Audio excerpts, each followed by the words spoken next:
I think the big moment for us is we got an early access to GPT-4. We were actually pretty close with the kind of researchers at OpenAI. There was this like, relationship that we had with them for well over a year where they would bring to us certain models and my team would just be like, these are totally worthless for law. Like, this is terrible. Sometime in like mid 2022, they said, hey, we just finished training this model. You said everything else you've done is bad, but we think you'll like this one. And they made it seem like it's another version of GPT-3. I Mm, started using it and it was immediately obviously it wasn't. It was like, this is something very, very different. We were interacting with GPT-4 before ChatGPT. And for a lot of people, if you remember your ChatGPT moment of like, holy F, a computer can do this? Like, this is actually really smart. This is going to change everything. So we're seeing this under this like insane NDA. There's like mm. only me and my co-founder can even talk about it. Right? Nobody in my company can know about it for like a period of time. And they originally made it available to us not via API, but just like a Slack bot that I can like chat with. And it's actually even crazier as a Slack bot in a shared channel with their researchers. So they saw everything we were trying. Right. And Yep. the way it worked is you like be like at OpenAI and then like talk to it and then it would respond and then whatever, right? So first it's just my co-founder and I had access. And then maybe like 5 days after we had access, we were going to have an executive offsite. And I begged the OpenAI guys, like, please extend the NDA to include the exec team so we can at least Exec talk about team. it at that level. And Yep. they finally did like exactly like the minutes before the exec team offsite started. So I remember getting up in front of them and be like, I know we have an agenda. I know we're supposed to talk about hitting these sales targets and these, like we're just going to put that all away. And I want to show you guys something that's going to blow your minds. The same thing happened with the rest of the company. I did all hands. Maybe it's the Monday after that exec offset. It's like, everybody strap in, you know, everything I'm about to tell you is under a super duper NDA. And here's what we're working on for the next 9 months.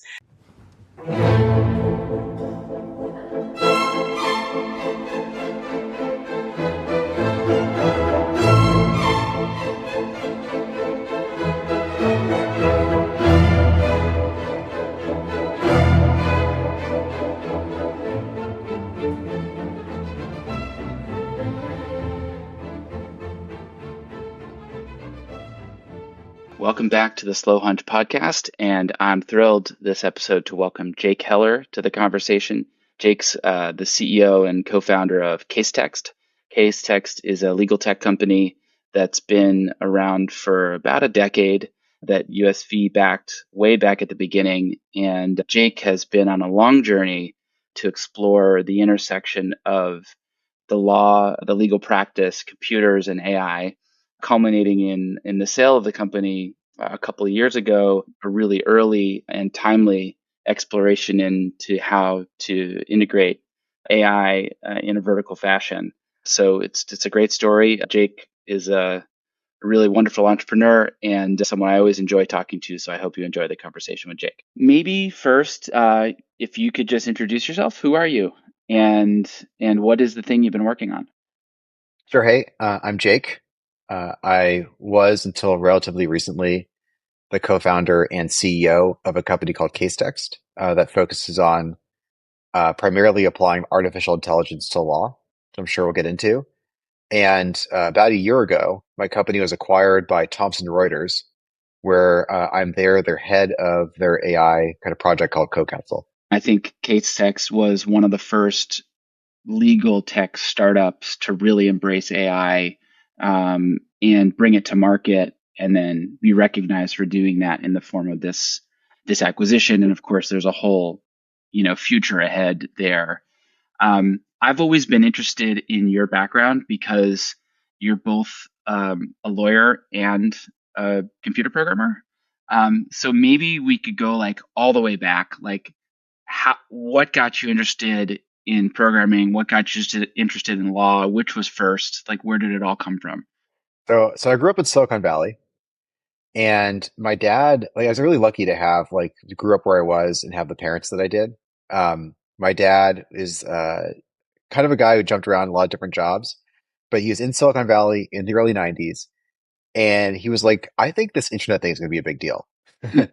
And he incorporated a company, I think in 93, that was the first ever company that had the name internet in the name of the, right. That's how Wow. early we were. Wow. And they basically like build websites and communities for different professions as a business. Internet Business Systems is not, a big name in the technology landscape, but uh, I mean, it was a great business in that it put me through college, and my sister through college, but also, um, it was where I learned how to code. I was like maybe 7 or 8 at the time, and my dad started, this company building websites. And I think a lot of kids, they maybe like fix cars for their dad or play catch or whatever. I was in our garage and then the office, on the summers and nights, building websites. So I've been doing this, building tech, originally in like kind of what feel like ancient kind of practices, like really old school PHP or setting up our own servers or what have you. Um, I've been doing that since I was a kid, and so coding came first, and then later, I fell in love with like law and policy. Frankly, it scratched a different itch than coding did. Like it was less mathematical. I felt like you had more of like a impact. I got it's kind of dorky, but I got into it through like high school speech and debate. Hmm. Um, And I really kind of like lean into that. And so I actually like, though I've been coding my whole life, I don't have a coding degree, right? If Got it. you look at my resume, I did not get like a BS in comp sci or whatever, right? It's just been something I've done as part of my life. But I did undergrad in poli sci and econ. I went to law school. I practiced as a lawyer, but I never stopped building stuff. I never realized this, but there's a lot of similarities in our backgrounds. My father started a company in 1978 that had the word computer in the name to give you a sense Wow. of. Now, it Wow. wasn't the first Yeah. company to put computer in the name, but it gives you a sense of the era. Yeah. JSL Computer Services. But anyway, and I was sort of like you. I was like always had the hacker bug and the builder itch, but it was never my main thing. I wonder if this is still true, but I've always thought of building and programming as like a superpower that you could have as you know, your second thing, as a superpower to your main thing. And, or even, I mean, I don't know if that's how you always thought about it, but that's one way to maybe think about it. And I think that's how it sort of became for you over time. Yeah. I mean, it's funny is I never really thought about it in that way, even though I think it was effectively that. Like, I remember in law school, I ended up being the president of the law review. And I was a pretty atypical, like, law review president, I would say, in a lot of ways. But one of the ways is we had all these processes that we were doing on the law review. It's like you're like reviewing, like, as the name implies, like the articles that are getting published in this publication. And there's a lot of like citation checking and formatting. And I was like, humans need to do this. We're going to code this. And so I put together a script uh, while I was the president of the law review to try to like automate some of these jobs and make them a lot faster. And it's funny. I never thought like this is like my superpower. I never like put it in those terms. But in retrospect, I think we got a lot more done that year, in part because I was sitting there in my free time, whatever free time I had between law school classes and regular law review duties, just putting together like funny scripts to try to help get things done. And I felt that way kind of consistently when I was at the law firm, doing a bunch of internships. There always seemed to be opportunities to code a bit to, Right. do things a little better. And so then you did go to law school, you did become a lawyer. How long did you practice as a lawyer? Like 2.5 years. It did not last too long. And it's funny because that was not the plan. The plan was to be a lawyer forever. When I went to law school and it's like, I'm going to be a lawyer forever. And the thing is, I got to the law firm, and every time we did like any activity that involved technology, I found myself so frustrated because I knew what good looked like, right? And honestly, everybody does. Everybody who had an iPhone or used Google knew that technology, even this is back in like 2010, knew that technology could be amazing and fast and pleasant to use and really helpful. And I felt like by contrast, the lawyers were working against technology. And so I just started building stuff at the law firm. And to make a long story short, at a certain point, I went to the general counsel of my law firm. And I was like, hey, I just want to make sure it's like okay if I build this stuff. Um, and the first question she asked, I'll never forget this. She's like, are we not giving you enough work? Are you billing enough hours? Like, is there an issue? It's like, no, I work really hard. I'm billing a lot of hours, She basically told me that anything I built while the law firm, they would own. As simple as Right. that. And that was like basically right before I got my 2 weeks notice. It's like, I just gotta, and it's funny because I didn't have like a big plan. Like I wasn't, we ended up getting into Y Combinator with an initial idea behind Casetext. Yep. We ended up like being fine. But at the time, in retrospect, It was kind of a big leap of faith. I was like, I'm going to build something, you know? And I kind of love that because this is 2013, right? At that moment, so the insight you had or the intuition you had was this should be better, but I'm not exactly sure how. But man, it's got to be better. Yeah. I mean, I had some ideas. I had some Okay. ideas. Yeah. But like, it wasn't super clear at the time. Yeah. What was the pitch for Casetext when you went to YC? So the pitch generally was like a way better way to do legal research, which is basically looking up what the law is. And in this country, it's so hard because we have over 1 billion pages of statutes and regulations and court cases that come down and they set precedent. And so it's not enough to just read like in a book somewhere, like the law says this. You can't do that. You have to like read sometimes hundreds of court cases. And that was one of the most frustrating experiences for me, frankly. I said this technology search was bad. And then once you found what you're looking for, it's really hard to kind of understand and figure out like what's what because you might be reading a 200-page long court opinion. And, and then finally, it was insanely expensive. So there are times where at this great law firm, they were like, Jake, you're doing too much research. We need you to stop doing research.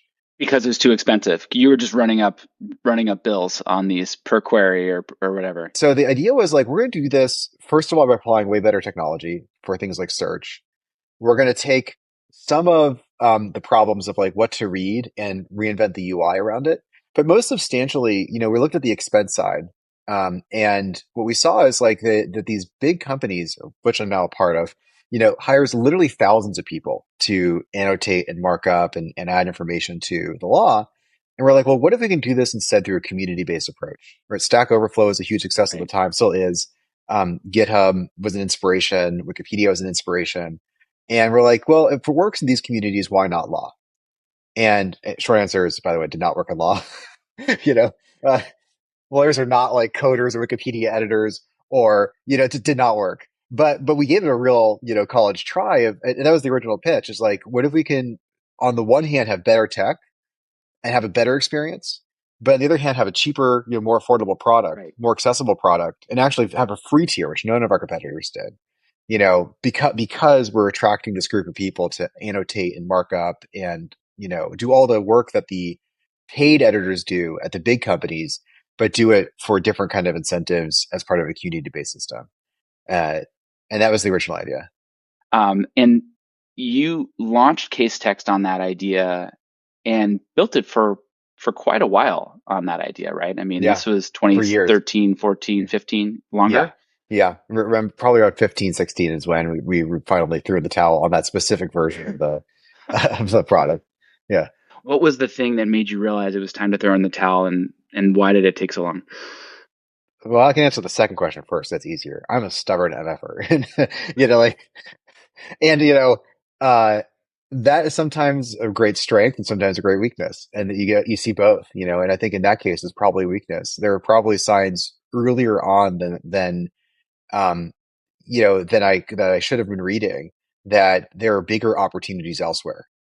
And that's ultimately what changed everything is we like realized this wasn't going amazingly well. Like we actually had some huge successes. We made a lot more progress in many ways than I thought we would have by that point. But there's still such a gulf of information that we need to generate. Like if you can imagine Right. Wikipedia with 10% of the articles, it's just not as useful. It's not nearly as useful. It's not 10% as useful. It's like 1% as useful because it's like, and that's kind of where we were. We were never this great coverage of information and didn't really activate the community in quite the way that we wanted to. But that was only the part of it. The other half of it was we were playing around with natural language processing and machine Right. learning, what is now in the general kind of umbrella of quote unquote AI, but nobody even called it AI at the time. And we saw these like amazing opportunities to do way, way better for our clients with that technology. First of all, on the content generation side, one of my co-founders, Pablo, figured out pretty early on that like it didn't take like a LLM style like reasoning, whatever, to automatically extract millions of insights across the law, Right. just fully automated. Didn't need any like human contributions, just like really smart algorithms and really smart kind of training of these relatively small models to get, um, okay, this case cites to this case. And when it's doing so, we think it's probably overturning. And so we're going to tag it that way. And then we're going to have maybe somebody review it. if it's like an uncertain one, or uh, this case can be summarized succinctly because these five other cases have all described it in this one particular way. So we're using the citation graph network, and pretty smart applications of what was then cutting edge natural language processing machine learning. It now looks like child's play, honestly, compared to where we are today with where AI is. But at the time, it was the cutting edge stuff. And finally, we created these totally new interfaces for lawyers to find information through the system that people really want to pay for. So we were mostly a free site at that point, and all of a sudden, these large enterprise clients Right. were coming knocking on the door and saying, "Hey, this technology that our like associates are using is really cool.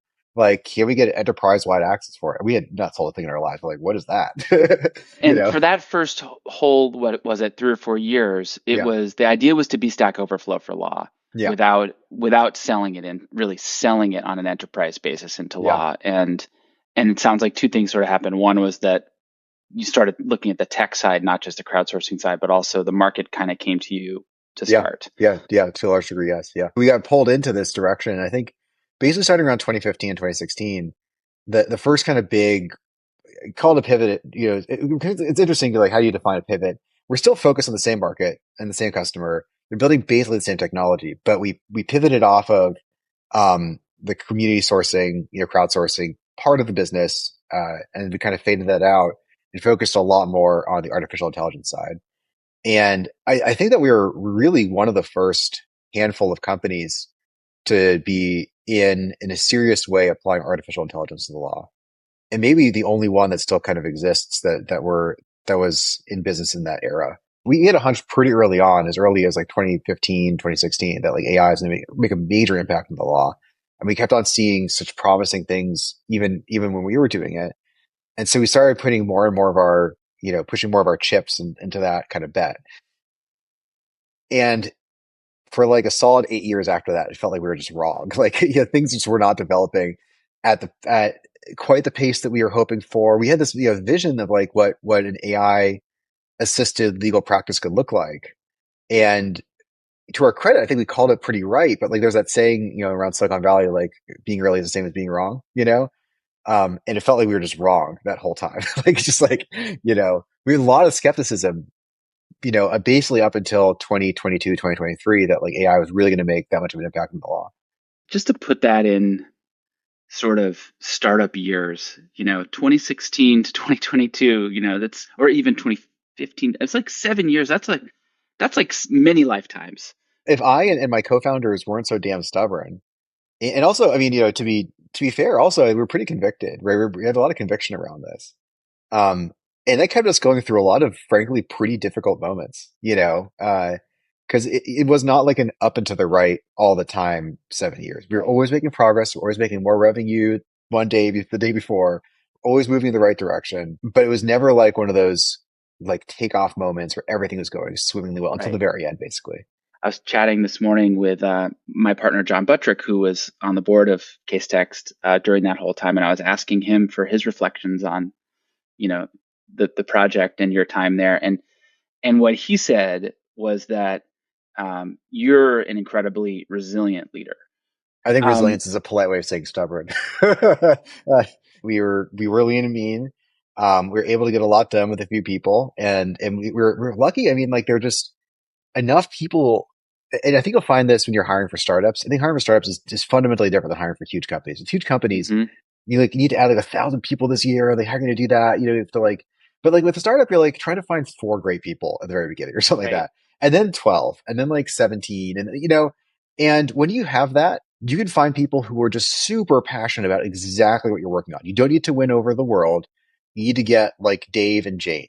You know, it's like just like two people, this quarter or something like that that's going to change your company. And so it wasn't just me, although I was pretty stubborn and resilient, however you want to put it. Um, we also had a few people, a number of people who joined on who were just could be making way more money elsewhere. They believed in the value of their equity.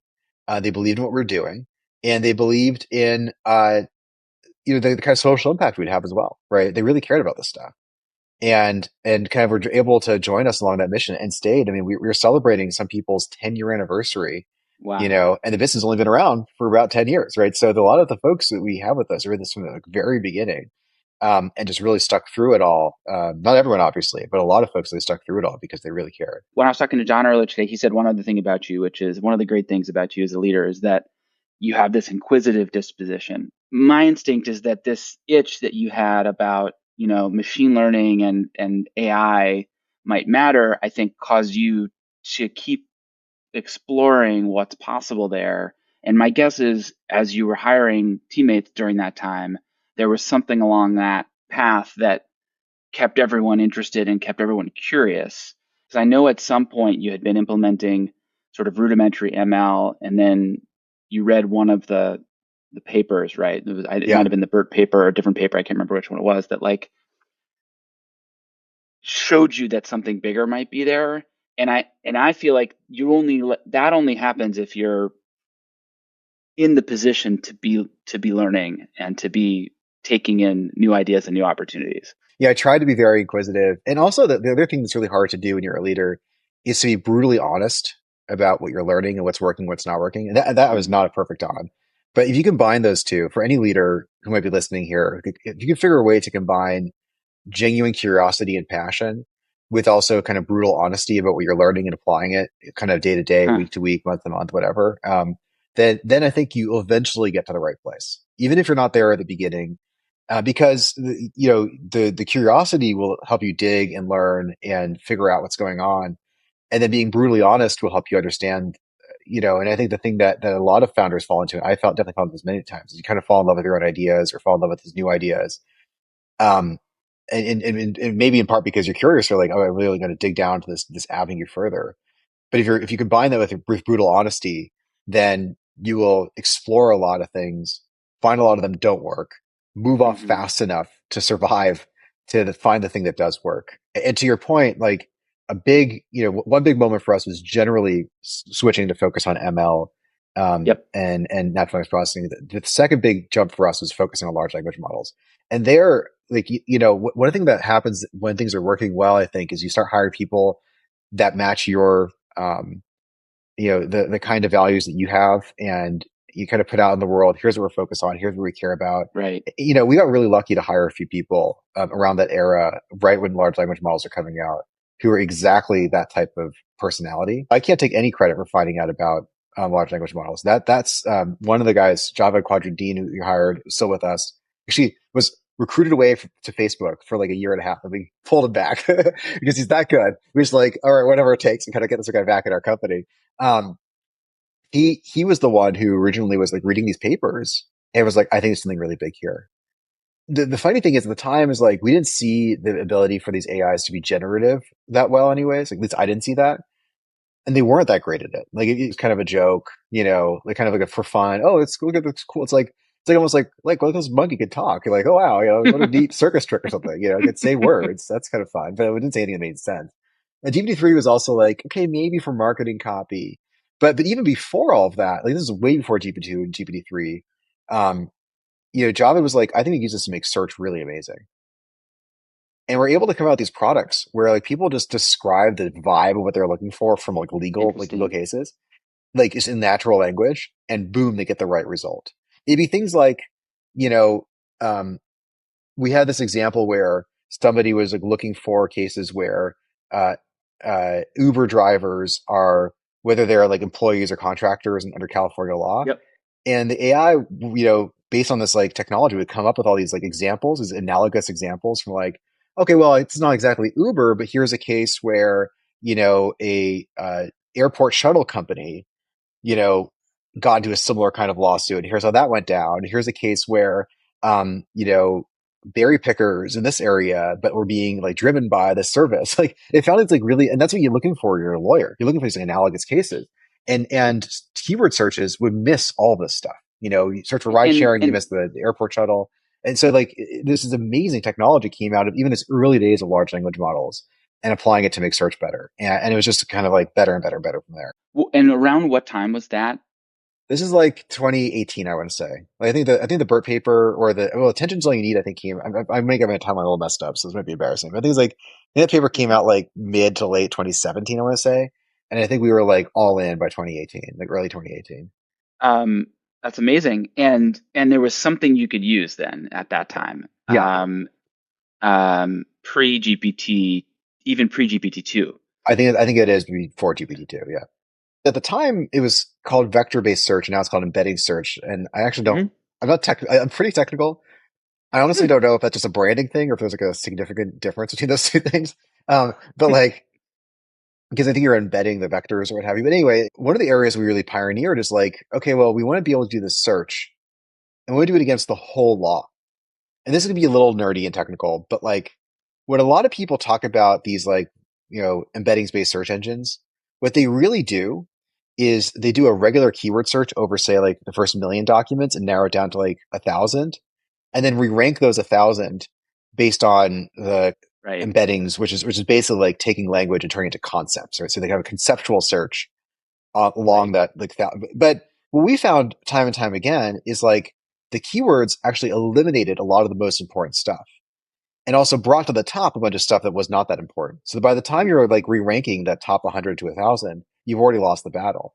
So not only did that team that discovered how we can apply these large language models to make our search better figure out that it did get better results, they also figured out how to scale it to the entire law, which is like, billions of pages of text. And to this day, actually, I think we have some of the smartest kind of scaling algorithms around that stuff. And so it's so funny. Like, who would have thought this like random small legal tech company would be like at the forefront of this stuff? But the way I think about it best is it's like there's an evolutionary pressure in this space because honestly, we had such great competitors. We had to have some amazing edge, and it really pushed us to think like, how are we going to stand out from a very noisy, crowded, not a very crowded market from a lot of competitors, but the competitors that were there were so formidable that we needed to really up our game. on the one hand, it's easy to think about legal tech as sort of a niche field, not in the center of everything, and maybe not the place where you'd expect, let's call them horizontal advances in how to do things like search and sort of AI techniques. But on the other hand, and I think this is much more understood now, law is kind of the perfect place for this because what is it? It's just words, right? It's just lots and lots and lots of words and figuring out what they mean and what they mean together.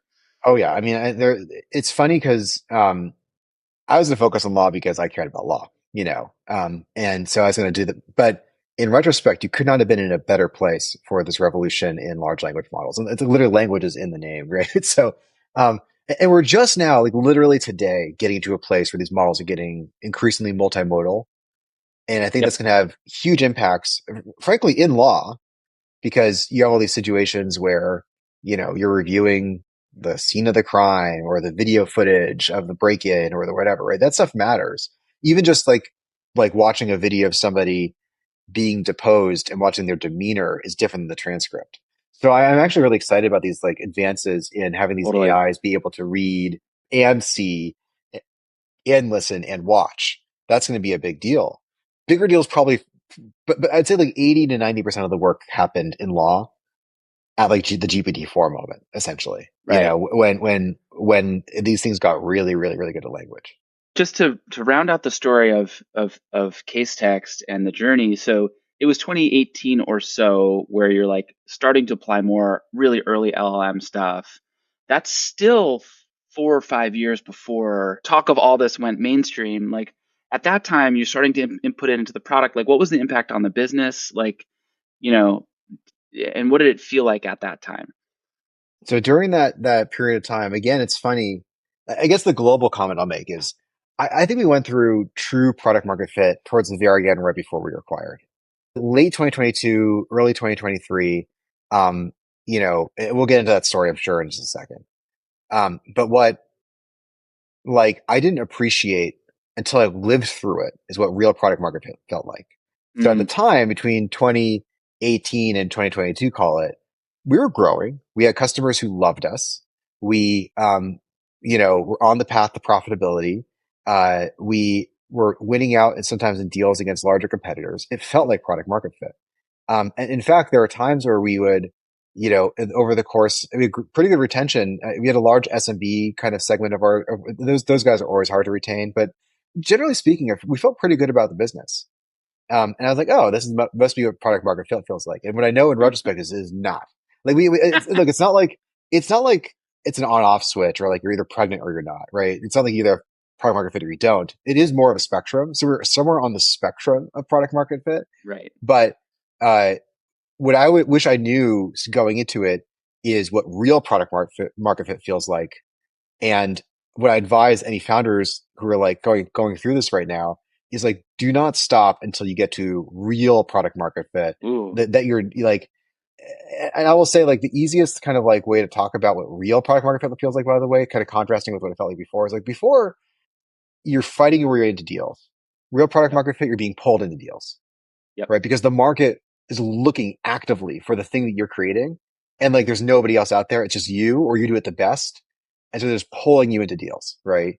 Yep. Um, Mark Andreessen wrote this great essay in like the early 2000s about product market fit. And people sometimes credit it as like the first time it's really discussed. But I think it's probably a little bit earlier, but whatever, like 2005, 2006 or something like that. And in it, he talks about there's this paragraph. It's like, here's what product market fit feels like. Your servers are going down. You can't hire support and salespeople fast enough. The customers are coming to you. He says in it, like, you'll eat for a year free at Bucks. It's very specific. And Bucks is this cafe or diner, kind of a quirky place out where I live now in Woodside. And also a lot of VCs live in the area. So, okay, literally all that happened to me over the course of like real product market fit. After we launched our product called Co-Counsel, this kind of AI product, which I'm sure we'll get into more detail in a bit. Like the key for founders here is like, if your servers aren't going down because you can't handle the load, if you're being pulled into deals, if people are like, it's only that much, why does it not cost $1 million? You're like, they're like surprised at how cheap you are. If are like getting all of a sudden, like for us, for the first 9 years of the business, if we can be in an article in the American Bar Association Journal, that'd be a big win for us, right? And then all of a sudden we're like CNN and MSNBC, and like that's what it feels like to go through product market fit. And it's actually really, really, really, really rare, right? There's a Sure. reason why, most companies like they never reached that, I think, that level. And it took us a full decade. It was not easy. But it's funny because like how I feel about that era that you asked about, the 2018 to 2022, 23, it feels different. At the moment, it felt fine, actually. It felt like we're Right. not doing the best company, we're not the best company that's ever existed, but we're not doing that badly. We're kind of growing. You're like, okay, BS, total wrong. Like we were kind of, again, like you said, like we zoom out, but felt like an up curve was actually kind of more flat compared to where we could have been going. Well, and with that framing, like looking back on that time, if you had been satisfied that that was product market fit and that you had sort of done it, right? I guess a question is, you know, would that have prevented you from finding the ultimate answers? And to tell you honest, I think it's like a part of like humanity is that we're never satisfied. Like you could take, somebody who uh was living in abject poverty and then put that guy or gal through a couple of years of living like really, really nicely. They'll start complaining about stuff. They're like, oh, the linens, don't have a high enough like, it's like, well, you're just in abject poverty. Now you're complaining about the linens or whatever. Like that's human nature though. I believe it's human nature is that, and it's almost like there's all these like systems like religions around trying to get people to be just satisfied with what they have because your Right. suffering is your desire, right? So like um but I think they're fighting against human nature, right? That's why they're valuable in a sense, is like they have to pull you out of where you're going to go to otherwise. But that's also, I think, founder nature is just never, honestly, I'm not satisfied today. I wasn't satisfied during the moment we had that kind of big takeoff. Still feel like we'll be doing better. Still feel like there's the next kind of like ledge. Always kind of future facing. The past, you can't rest on your laurels for a second. That's at least that's how I'm wired. But I'd estimate that probably every founder to some degree is kind of wired that way, and never truly happy with where you are right now. And so, even though we were like, and maybe one last kind of stupid thing, but like I remember watching Hamilton, and I love that show. I think it's great. It's Yeah. cheesy, cheesy as it can be or whatever. It's fantastic. And there's a theme in there that Alexander Hamilton's never satisfied. That kind of comes Yep. back, I think, in a number of the acts for the songs or whatever. And I was like, that so resonates. Um, and I think that's part of getting you to the next part of what keeps me excited, frankly, when I work on stuff. I I think that's a very common feeling among founders, certainly among investors. I think somewhere there's a fine line there between, you know, giving yourself a break a little bit, or Of course, yeah, like seeing what you have. But I also think there's this, I know that feeling, and it's a mix of like some sort of infinite curiosity, I think, because the world is interesting, and like, how can you not keep thinking about how things could be different and better if you start looking, and it just takes you and pulls you. And then I think there's also that bit of human nature you're describing about, I don't know, either seeing over the next horizon, or, having a chip on your shoulder, or something to prove, or something bigger to prove, that's all part of it. So, totally. um, And everyone gets there in their own way. So I never felt like that much like I had a big chip on my shoulder. Very competitive person, like I actually only discovered this about myself like much later. I didn't realize how competitive I was. Like, because I can play a board game and lose, not really care. But when it comes to business stuff, if I find that another company's doing anything even remotely better than me, I'm like, okay, I got to step it up. But whatever drives you, and I think for a lot of founders, it's different. But at the yep. same time, it's whatever gets you there, is use that as fuel, I guess. And for me, it fueled me for a decade. It's still fueling me today. A decade is a long time, and again, the story of like the slowness of this, in the startup years sense, is really kind of amazing. And you had the persistence to you know, keep grinding on it, and just keep exploring. And I think there are these sort of moments along the way that showed you something, or like kept taking it up a level, right? And I think getting interested in the early LLMs seems like a big unlock, but even backing it up to all the earlier machine learning stuff. Yeah. Um, let's talk about the end, Hmm. and or the end of that chapter maybe, and the the moment that things took a turn. Um, I think this was around the time of GPT-3, but correct me if I'm wrong. Like, what was the what was the fork in the road, or what was the moment that things started to go in a different direction? So, I think the big moment for us is we got an early access to GPT-4. And Hmm. the story behind that is we were actually pretty close with the kind of researchers at OpenAI. Um, it's funny because I think we had this hunch around the application of this technology. We're really excited about it, right? And we were kind of doing everything we could in that area. And my guys would give pretty substantial presentations at the major conferences, and we were I think we were not like a super known quantity as a startup because we were still pretty small, even almost a decade in. But we were still, yeah, I think, respected to some degree because like we were the guys and gals applying law or this kind of technology to law. So we were like, Right. that was like our niche. Got it. So for the Yeah. folks who are in the research community, they're looking around thinking about, all right, who's applying this to medicine? Who's applying this to Exactly. learning? Who's applying this to law? And you guys were kind of Yeah. visible there as And, yeah.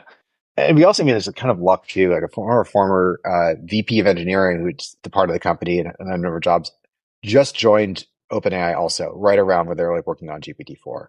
So we were like already working on with OpenAI for at least a year or two, probably 2 years, 3 years at the time, because yeah, 3 years at the time, because we were in these kind of early research programs with them for GPT-3, and we tried to partner with them around that. And like, we were, there was this like, relationship that we had with them for well over a year where they would bring to us certain models, and my team would just be like, these are totally worthless for law. Like, this is terrible. And honestly, I think we gained some credibility with their researchers just being super real about it. We were not like hype guys, kind of the opposite.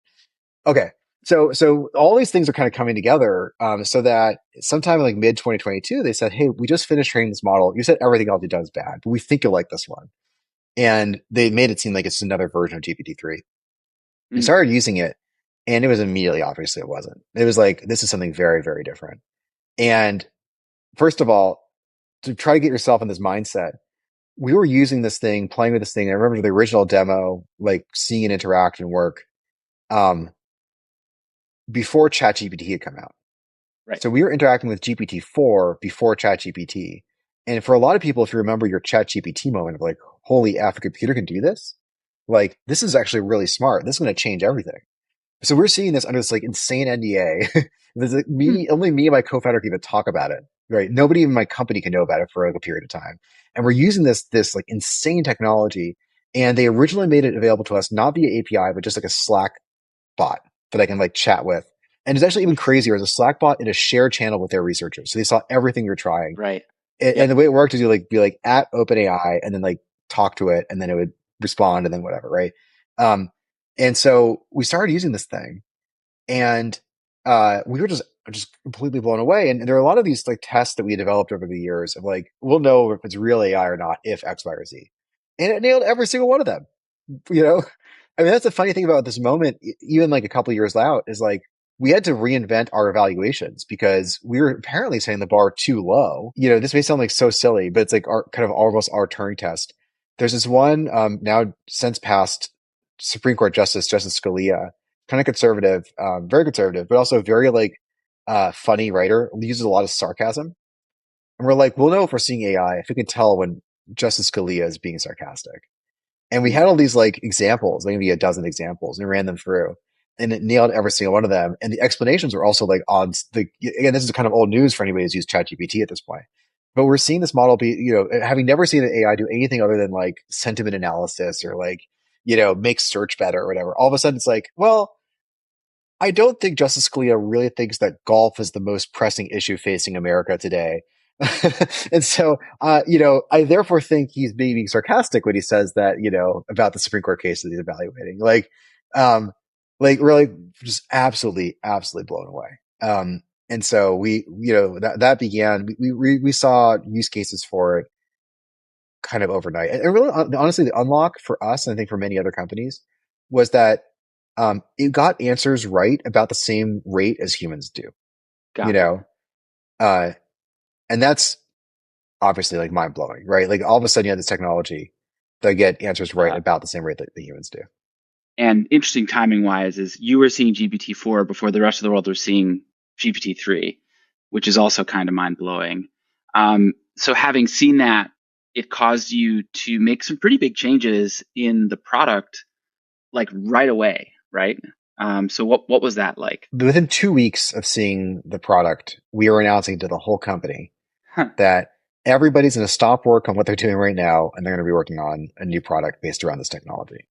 And so we had maybe 100 people at the time. And I mean, obviously sales and marketing had to continue to sell and market the product we had at the time, but everybody else, we were asking to switch over to work on the new product. So first, it's just my co-founder and I had access. And then maybe like 5 days after we had access, we were going to have an executive offsite. And I begged the OpenAI guys, like, please extend the NDA to include the exec team so we can at least Exec talk about team. it at that level. Yep. And they finally did like exactly like the minutes before the exec team offsite started. So I remember getting up in front of them and be like, I know we have an agenda. I know we're supposed to talk about hitting these sales targets and these, you know, like we're just going to put that all away. And I want to show you guys something that's going to blow your minds. Wow. And so that exec team offsite ended up being just about getting almost alignment at the executive level, you know, about kind of going in this direction. And then and we were able to do that. There were definitely some skeptics, but I think more folks than not, I think could feel the seriousness of the moment, you know, how ridiculous this technology was and the kind of, you know, what we were able to do, I think, between the moment we got access via Slack to the exec offsite is I just stayed up all night for a few nights and I put together my own kind of demo applications. Yeah. And sometimes, you know, if a picture's 1,000 words, then like a demo is like 100,000 words, something like that. Like, um, it's like, you know, you have something interactive, something that works, something that you can immediately see the value out of. You know, I think to your point earlier about superpowers, I think a small superpower of mine Right.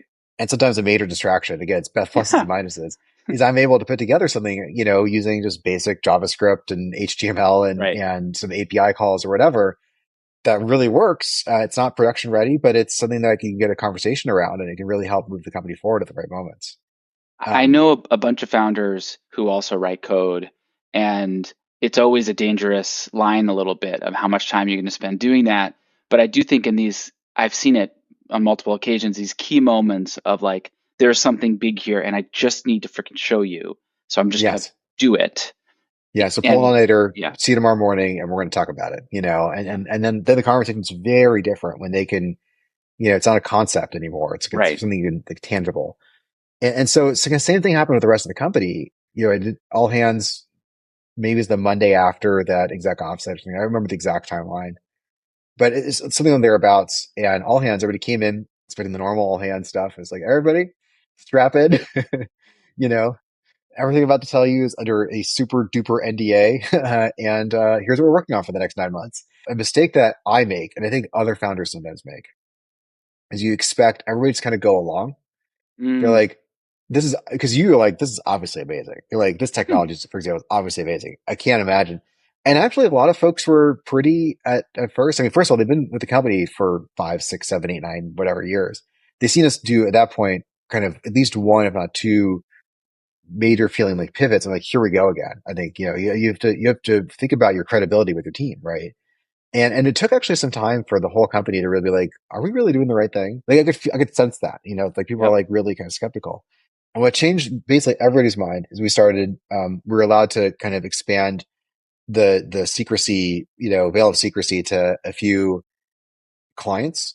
And we yeah, brought them in boy, and we did yep, like kind of live like demos or them using the product in front of the whole company. Um, and like, anybody was able to kind of sign in and to watch real lawyers have their minds totally blown, as opposed to me just saying it's gonna be amazing, or Pablo said, my co-founder, or Laura, my co-founder, saying it's amazing. Um, Watching these folks just have their minds absolutely blown is like, you know, uh, I think it was a really major like moment for us at the company.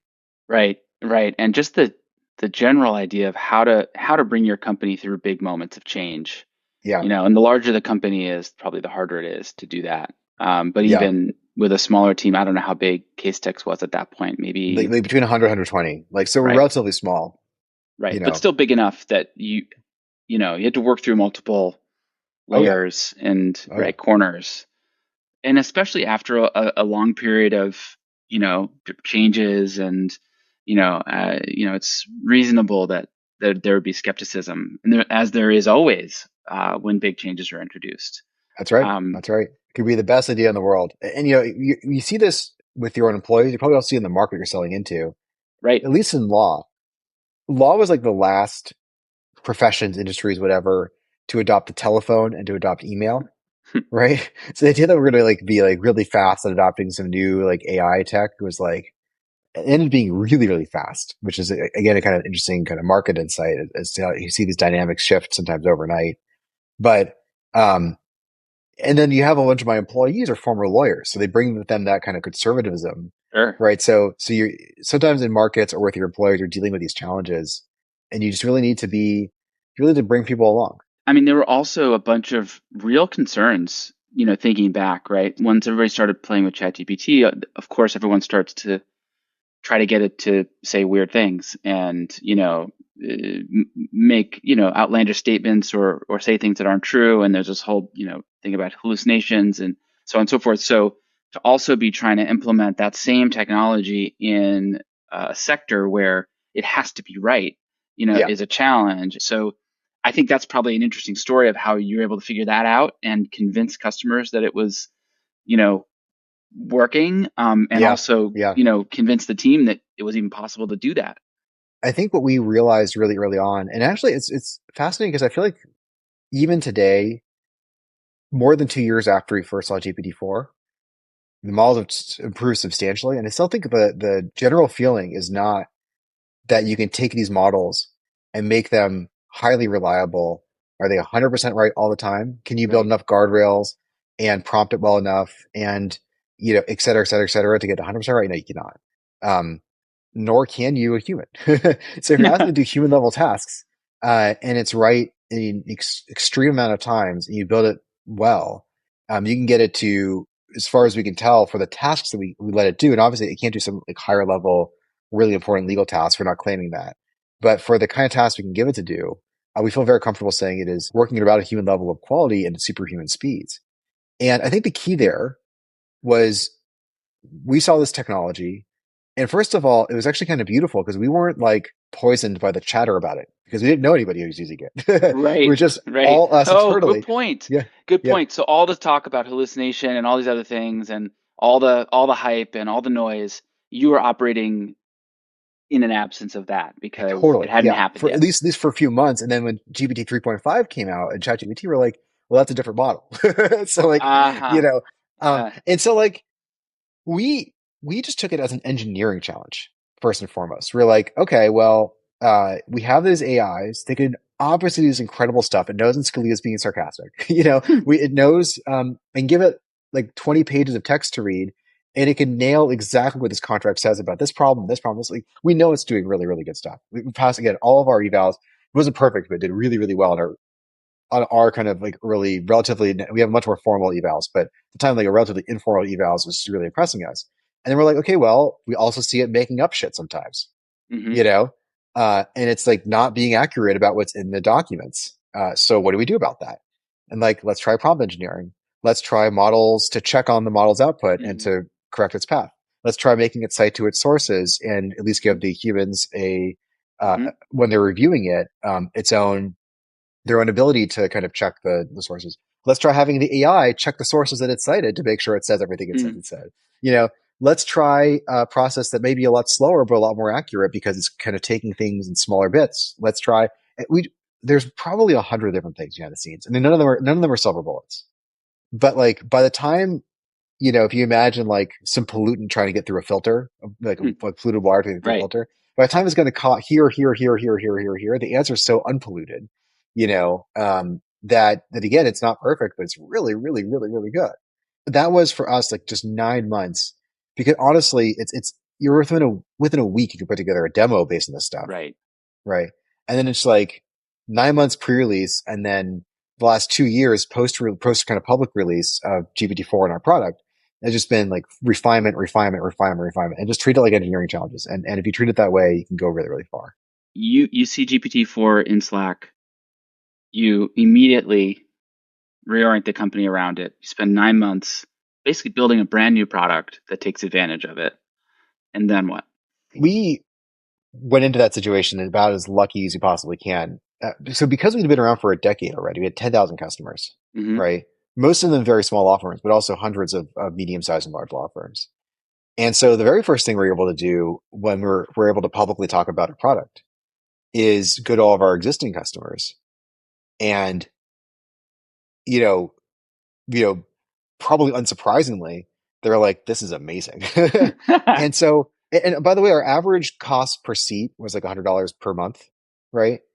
And we came out with this product, we're like $500 a month. We're all of a sudden seeing our ACVs from like a 5-person firm going, from, was it $500 a month, $6,000 a year. And, we went from $100,000 deals, $200,000 deals at big law firms to $1 million deals, $1.5 million deals, $2 million deals, right? Um, and just everything, from started to really, really accelerate. And then, like I was saying earlier, it was almost exactly as like the Andreessen 2006 essay, right? Um, First of all, like again, in terms of timing, ChatGPT came out in November. We were releasing in March along with GPT-4. We could not hmm release before GPT-4 was released basically the same day. hmm And so between November and March, the interest and excitement of that kind of like 4 months or so around AI was like reaching a fever pitch. Every single partner, managing partner, associate had tried ChatGPT, had talked to somebody about it, Right. read about it in the New York Times. There was just such intense interest around this technology that when we came out, we're like that intelligence, but applied to law. We're being pulled into deals, right? Right. And frankly, in law, like basically the CEO of a law firm is the managing partner or managing partners. Like it's close to the analogy as you can get because the law firms are not structured Right. in the same way as traditional companies.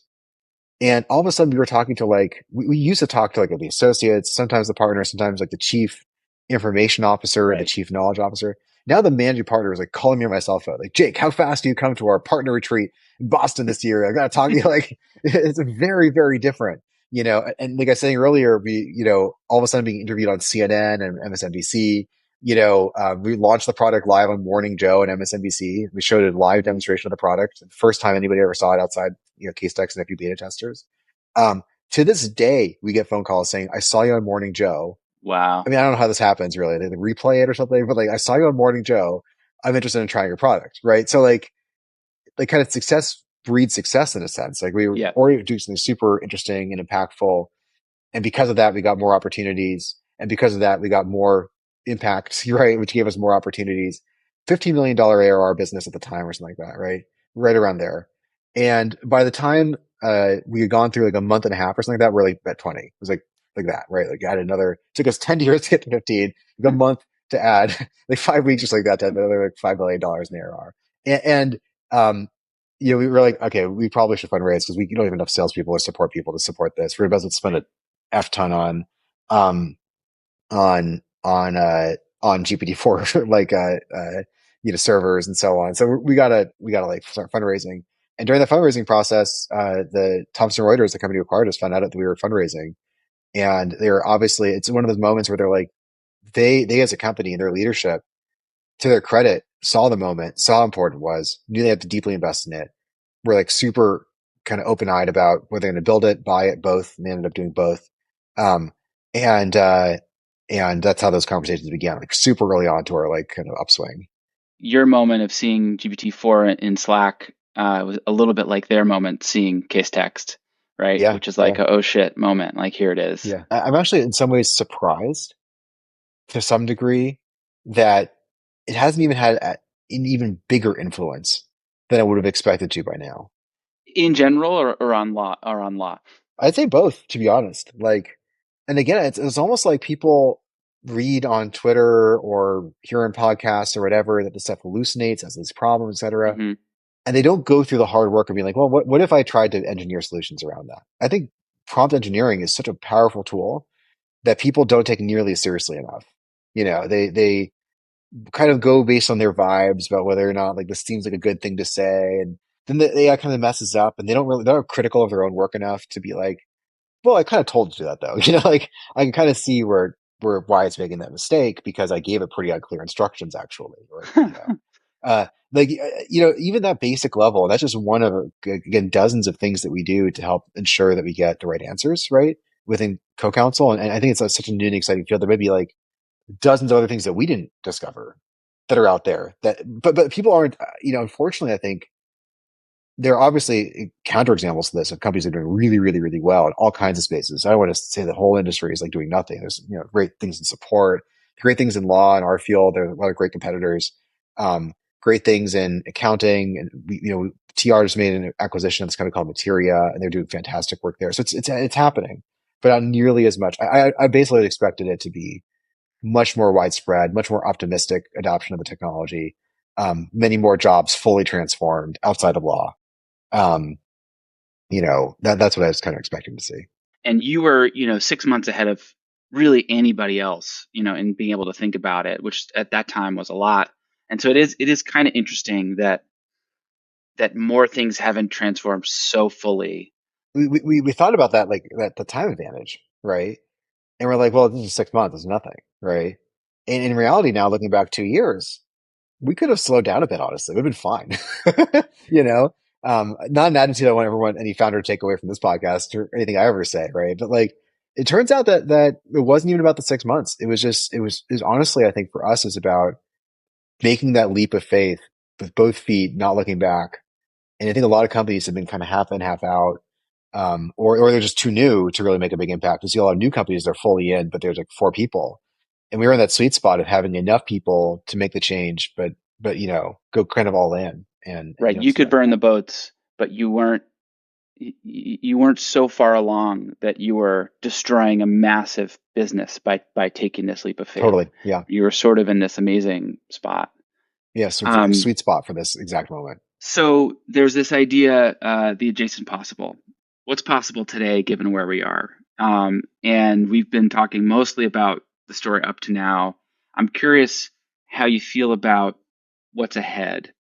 And I have two different directions that I'm really curious to get your take on. I'll say them both, Yeah, and then yeah. we can maybe take them one at a time. Um, One is, where does AI take law? I think we're starting to see AI law tools that are more full stack and complete that really look like a lawyer, like an automatic lawyer that you can just talk to, as opposed to a tool for lawyers. Um, and then the other thing that I'm curious about is, there's this dynamic today about how much value will the application companies be able to capture as the large language models themselves get better and better and better and better. And so you've been able to build Casetext in a moment where there's a lot of value to add on top, and the rate of improvement of the underlying models has been fast, but not so fast that they could do everything on their own. And so I think that's a big question in the industry now: is how scared should the application companies be of the underlying models, and on what time scale? Those are great questions. I'd say so. Let's talk about law first. I would say like here's where we are today. I think you're right that like a lot of applications, like the way co-counsel works, for example, is you just talk to it like it's a colleague, and it does these Hmm. like very core legal tasks, research, read documents, etc. And you're seeing this kind of category of AI assistants, AI associates, whatever you want to call it, in the legal space, kind of pop up. Yep. And I think they're really fantastic tools. And it does start to feel more and more as you use it more and more like you're like a person you're working with. I mean, you literally communicate with it. Like my partners would barely talk to me in person. They'd email me a request. And then like 7 hours later, I completed the Right. job, or maybe 2 days later or whatever, I'd email them back. And now it's like every associate at the law firm, as well as all the partners, now have their own associate they can basically do the same thing with. Like, hey, I need you to research this thing for me. And instead of taking 5 hours, in 3 minutes or 1 minute, it's come back and be like, I've read all the documents, I've done all the research, here's the answer, here's the memo, Wow. right? That's where we are today. Amazing. And but here's where I think we're going. I think that the one thing I think a lot about is like what's not in the training data. Because that's the area where I think the Hmm. models will probably underperform forever. Hmm. And you're going to always want to have attorneys. And to put a word on it, I think what's not in the training data is the like lived experience that you have as an attorney. And that experience is oftentimes not things that are ever going to be on the web, ever be published in a Mm. book. Mm. Here's an example: negotiating a merger and acquisition agreement, M&A agreement, like the one that led to our acquisition. That whole time I was going through the acquisition, I was talking to co-counsel and asking it questions about what it would do in certain Sure. circumstances. Of course, got to Hmm. talk for my own product. And I was also talking to my very experienced M&A counselor, or attorney who had done this for over 2 decades, did like the Instagram, like all these like major acquisitions that I've heard of and many that I haven't, but are still very consequential. And the quality of advice that my M&A team at Orc was able to give me was many levels better than when I was able to get out of ChatGPT or out of co-counsel. The reason is like ChatGPT's never been in a situation behind closed doors. These are all Right. private deals, right? Where somebody proposes this and then they're actually only doing it to bluff and they really want you to like kind of Right. give on that. And like, Yep. it's just, books can be written about it, but then there's this kind of book smart versus street smart sort of like dynamic that plays out where it tells you the book answer and my lawyer's telling me the real answer. I think about that all the time in the context of our business at USV. So we've been around, 20 years, but my partners have been doing this for 30, 40 years and have decades of experience. And so oftentimes in a nuanced situation, oftentimes around a deal or some other transaction or some moment, I turn to them for their take on the right way to approach a situation or how to think about Yeah. a Yeah. situation. And I that's invaluable. It's similar type of like decades of wisdom, lived experience. I've been thinking about like where, is it possible to capture that somehow? And a few of the sources where some of that lives in data, like for us, is our history of email. We've got 20 years of email history, and we actually talk Totally. about quite a lot Totally. over email. The other thing is, we've started to do transcripts of some of our meetings, AI-based transcripts of our meetings. We don't keep the recordings, but we, turn them into notes and keep the notes. And then thinking about how, to your point about sort of behind closed doors, where do these things get discussed? It's not that they don't get discussed. It's that doesn't usually turn into data that can be used to then train a model. I do think that may be changing over time. Even the emails, so the law firms have something similar. They actually record a lot of information. So you're like have this kind of hopeful, like maybe I can like ingest these huge databases of emails but I believe right now that there's so much happens like, as a kind of a glib example here, but like imagine you ingest all of Fred Wilson's blog posts. He posts like Sure. every day. You get a Yeah. lot, you get actually a pretty good AI, Fred Wilson bot. but there is so much that's not going to be there, and you know that by working with him, right? Oh, for Even sure. probably the And look he has on his face when he's like he sees a deal where he knows it's going to go the wrong way, even though you're kind of optimistic about it. Like it's not in the data, it's yeah, just not going to be. You can't. Not everything is recorded in written form is recorded at all. In fact, again, in fields like medicine and law, finance, you're going to find a lot of stuff cannot be recorded, sure. because like, For right, privacy for reasons security and and right privacy reason, security. like Yep. if during the M&A process, like, hey, by the way, can we record all this for training purposes? I'm like, no, you cannot train on my, um, so on the one hand, one big dynamic is experience matters. On the other hand, a lot of the stuff that, is not a leverage experience. For example, read these a million documents and find the four that have evidence in them. AI is better, right? Right. Faster, more Right. accurate. Um, do legal research for me. AI has this insane advantage, which it can run 100 different searches at the same time, read through all of the things that come back and in parallel and bring you an answer within 5 minutes. That's going to be better than doing it the kind of old way of doing research yourself, right? And actually, Google, to their credit, along with the Gemini 2.0 released, also came out with this great like deep research product that looks a lot like our legal research product did 2 years ago, where it's like literally it's like I'm going to read 100 different websites for you and then give you an answer, right? Hmm. That's way better than what I'd be doing sitting at Google. And similar thing happens when you're doing research in law. It's a lot of different places. And to kind of bring this home, I guess, like law firms, large law firms, right now they compete for the business of customers like like USV and like Casetext and companies, individuals, and they really kind of bring two things. They say, well, we have all these people here, so if we ever have a problem that requires us putting a lot of people on it, don't go to a small law firm, go to a big law firm where you can put Right. like 30 or 40 people on it. That just won't matter anymore. Right. Just won't. The other thing they have is they're like, well, we've done 400 cases like this over the last 2 years, Right.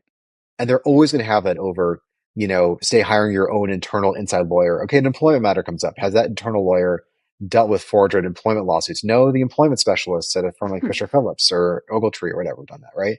So I think that what ultimately is going to matter more in law because of this technology is experience and not brute kind of force Right. and Yep. so I think you're going to see this like reshaping where you're going to have these AIs that are going to do the bottom level of work really, really well. Right. And so, like, then the question comes, like, what's this next generation of lawyers going to do? I think actually a pretty positive outlook for them. I think they're going to be like apprentices again, which is what lawyers were in the early like 1900s. They were just like billing I see. units, Right. because the firm is going to be like, we're gonna train the next generation of people who have the experience necessary to give us our competitive edge, which is our experience. They're going to be in the deal rooms. They're going to be in the trial rooms, right? They're going to be, and they're going to maybe just be watching it for the first 3 or 4 years Right. for pretty much, right? And so I think That's they're going to see the brilliant. shifting dynamic back to apprenticeship, basically, because given by this technology. Right. Away from grunt work and towards apprenticeship. Yeah, Because that's sort of how you pass down some of this subtle experiential perspective, basically. exactly, exactly, exactly. And so let's talk about like wrappers. Um, my general feeling about this is if you have an idea for a product that solves a real problem and you really start engineering a solution to that problem, you'll find out immediately that ChatGPT just maybe gets you 70% of the way there, actually. And so for clients who are okay with 70%, you got a problem because the wrapper is going to beat you. Or it's like a thin wrapper or even ChatGPT will beat you. But actually, for most customers, 70% is not enough. In fact, 70% is roughly equivalent to 0%. Oh, you did research and you're getting the answer right 70% of the time. I can't use that like in my life. Like, how can I possibly rely on this thing I'd fire an employee that gets things 70% right? It's honestly more time to check their work than it is to, you know, to, to just do it myself, at that point. So getting it right or getting it integrated into the systems, right? The medical systems, the finance systems, or the email, or having that kind of right user interface for the thing you're trying to solve. Or, I mean, I'll tell you, the problems that we deal with are so mundane sounding, but like OCRing legal text is super, super, super hard. There are these times where lawyers will put 4 pages on a page to save paper. It's a very common thing. And OCR will read it across, right? But actually, it's like kind of four different like separate columns, stuff like that. Like it's like a million small things like that, going from 70% to 90%, from 90% to 99% to 99% 99%. Each of those unlocks new value for your users, and so But I think by the time you look back at the extreme amount of technology and wisdom and prompting and testing and whatever else you've built around what seems on the surface maybe like a wrapper, you build a real product. And the difference, I think, speaks, until very recently, ChatGPT was only $20 a month. Any lawyer could have bought that. They're paying $500 a month for us, right? And there's a reason, you know. And now of course it's a $200 a month, plan. So they're getting closer. But I would argue that for all its extreme improvements you're seeing in the kind of O1 Pro model that you get with your $200 a month subscription, doesn't scratch the surface for lawyers of what you need to do to actually get the job done. And frankly, I think, OpenAI has been pretty smart about having both a consumer tool, which I use all the time, every day, and also letting people like us and many millions of others use the API to build niche specific, use case specific, whatever it is, kind of tools. So I do some light investing myself, not for a minute think about like, oh, this is a wrapper, unless it's literally just chat with AI and it's literally just exactly ChatGPT. I'm unconcerned for a while that these general models, general applications of them are going to actually solve real problems in real workplaces, for example. So That's cool. I like that view. I mean, I think a lot of the venture industry and the startup industry is aligned behind that view.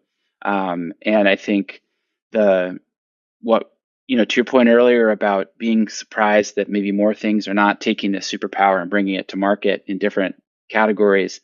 I think we're going to see that change a lot in the next yeah, I hope so. 12 to 18 months, because I think a lot of companies are starting or have been getting started over the last 2 years that are doing that, and there's a lot of money behind them. So um, I hope that becomes the case, honestly, because from a market structure perspective, we want to see a world where there are lots of startups flourishing, solving different problems, not a world where everything consolidates down to the big model companies. But to be honest, it is something it's at least something we think about and talk about. Of course, you have to, and it's a hard dynamic because I get the sense sometimes that you see people not starting companies because they're afraid. They're afraid that the Right? big model Sure. providers will just crush them, and they're also afraid that like, oh well, this other guy or gal has had all this funding and 2 years head start, so why even bother entering the fray? And as you know, like there are a lot of companies that are founded as the fifth and sixth and seventh entrant Totally. that are now the best. You know, And I think of that as, so that's a different risk, and it's also an opportunity, which I think of as faster, fast followers. yeah. So because of all these AI tools, you can build anything faster today than you could 6 months ago or a year ago. And coding tools and deployment tools, and just like snap your fingers and you have kind of an app basically. So I do think the fast followers are as much as concerned now as the incumbents. So it's going to be competitive at the application layer. The other thing I think too is, I mean, this is probably unpopular take talking to a VC. I think some companies are No raising too much money and they're hiring too much and they're doubt. running way too slow because of it. And they're at risk, frankly, of a few, people in a basement or a garage somewhere doing exactly their product, doing it better because they're hyper focused. My wife and I, frankly, ever since the Instagram acquisition, we're like, there's gonna be a one person, $1 billion company. And that's become mainstream now, that kind of like, and that the kind of like corollary there is there's gonna be a one person company that beats some of these companies raising $100 million. I think it's going to happen. Um, and by the way, I think in part because they're raising $100 million Series A or whatever. And I think if I'm a founder right now, I'd actually be really careful to keep things pretty lean for exactly this reason. You're like at this place where, for side projects for fun for me, because I love coding, nights and weekends, I'm building like an app a week. AI's made me, maybe as a 1x engineer or 0.5x, because I'm not great. I spent a lot of time CEOing, right? To like a 5x engineer kind of overnight. It's like 10x my capabilities. If you're a 10x engineer, it's make you a 100x engineer. It's such an incredible time to build. It really is. Like, And then also that means I think it's going to be an incredible time to be a customer of these products, because they're going to oh yeah. solve more and more problems, in better and better ways all the time. I mean, I'm only half joking when I say that we probably at some point are going to need an AI to review all the different products that you might consider buying. I think a great product actually would be one where it literally uses the screen view that, Gemini Sure. and Anthropic have now, tries all the products, gives you a report because there'd be so many products. We're almost moving to a world where apps are like content, Yeah. in the sense that it's just easy to make them. Like you can make an app about as fast as someone could make a highly produced Instagram video or faster. Yeah. Oh yeah. All right, Jake. Well, thank you so much. This was a lot of fun. I always enjoy talking to you, and it's such an interesting story. Your journey and the journey of Casetext and the journey of legal tech and the journey of a founder with a programming superpower in their side pocket. So, thank you so much for being on. It's just a whole lot of fun, and I really appreciate it. My pleasure. It's always fun talking, man.